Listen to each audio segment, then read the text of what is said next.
2 Samuel 4. When Saul's son Ishbaal heard that Abner had died at Hebron, his courage failed, and all Israel was dismayed. Saul's son had 2 captains of raiding bands. The name of the one was Baanah, and the name of the other Rechab. They were sons of Rimmon, a Benjaminite from Beeroth, for Beeroth is considered to belong to Benjamin.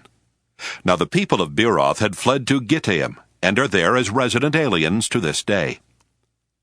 Saul's son Jonathan had a son who was crippled in his feet. He was 5 years old when the news about Saul and Jonathan came from Jezreel.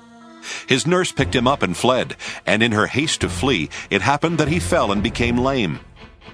His name was Mephibosheth. Now the sons of Rimmon the Beerothite, Rechab and Baanah, set out, and about the heat of the day they came to the house of Ishbaal, while he was taking his noonday rest. They came inside the house as though to take wheat, and they struck him in the stomach. Then Rechab and his brother Baanah escaped. Now they had come into the house while he was lying on his couch in his bedchamber. They attacked him, killed him, and beheaded him. Then they took his head and traveled by way of the Arabah all night long.